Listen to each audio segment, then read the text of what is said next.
Hi, my friends. How are you doing today? It's great to be with you. It's Tim on our journey through the Bible, one day at a time. Our reading for today was in First Kings chapter 5, 6, and 7. You know, years ago when I was in college, I worked on construction in the summer. Um, I should say that does not mean you would want me to build anything for you. My job was hauling around bricks and buckets of mortar. That's my level of skill when it comes to building. I worked for a bricklayer, and his advice to me was, "Kid, I don't get paid by the hour. I get paid by the number of bricks I lay. So that means when I finish laying one brick, I never want to look for a brick. I just want to put out my hand and have the next one right there." That was my job in a nutshell, just to make sure the boss did not have to look for any bricks. But in these chapters, we see that construction now begins on the temple in Jerusalem. It was an amazing building. It was one of the seven wonders of the ancient world. But I'll tell you something, even more important than the grandeur of what was constructed there was the fact that this was a monument of God's grace. You remember David had the desire to build this originally, but he was rejected because he was a man of war, and God said, "You've shed much blood." But his son Solomon was given that privilege. And by God's grace, it came about as a result of David's two great sins. The first was his sin with Bathsheba. But the result of that marriage was the man who would build this temple. And the second was his numbering of the people. And out of that sin came the place where the temple would be built. Just an example of how God has a way of taking our worst and turning it into something that he can use. It's grace. What interests me, though, today is verse 7 of chapter 6. It says, "The house, when it was in building, was built of stone and made ready before it was brought thither, so that there was neither hammer nor axe nor any tool of iron heard in the house while it was in building." I find it interesting that each stone used in construction of this house was cut and fit in advance of the quarry.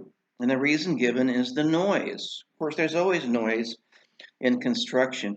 The first project that we worked on actually was a church building that was under construction.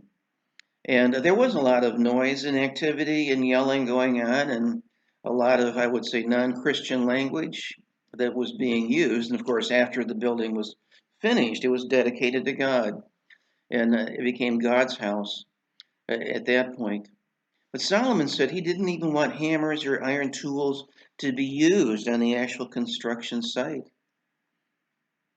No doubt there would be plenty of noise involved in cutting stones. Can you picture thousands of stone cutters, and there were thousands, all banging away at the same time until each stone was exactly the right size?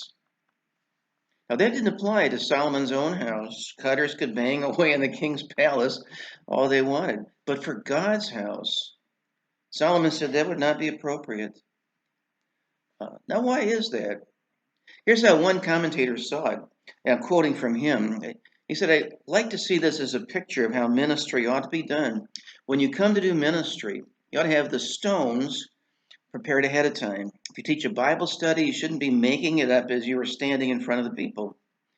They shouldn't have to listen to the pounding of axes and the grinding of saws." That's one way of looking at it, I guess.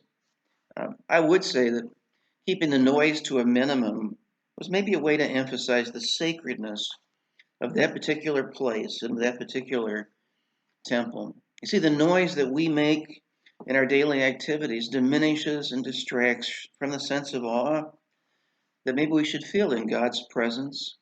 I think that's something to consider in our worship. You know, Habakkuk 2:20 said, "The Lord is in his holy temple. Let all the earth keep silence before him." There is a great deal of noise in heaven, but it all originates with God and it all returns in praise to God. Now I realize that yes, there is a time to rejoice before God with all our hearts, and there is a time to sit quietly and hear what he has to say.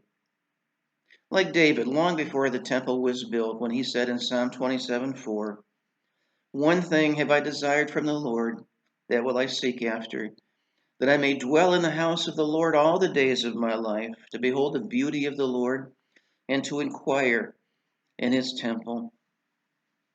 Maybe today would be a good day just to sit quietly and to hear what God has to say to you from his word today. There is a time and a place for that. And you might meditate on that as you think about our reading for today. Well, stay with it. And our reading for tomorrow is just one chapter, chapter 8 of 1 Kings. And dig into that, and I'll be uh, delighted to be back with you again tomorrow. And we'll look at what that has to say. See you again very soon, my friends.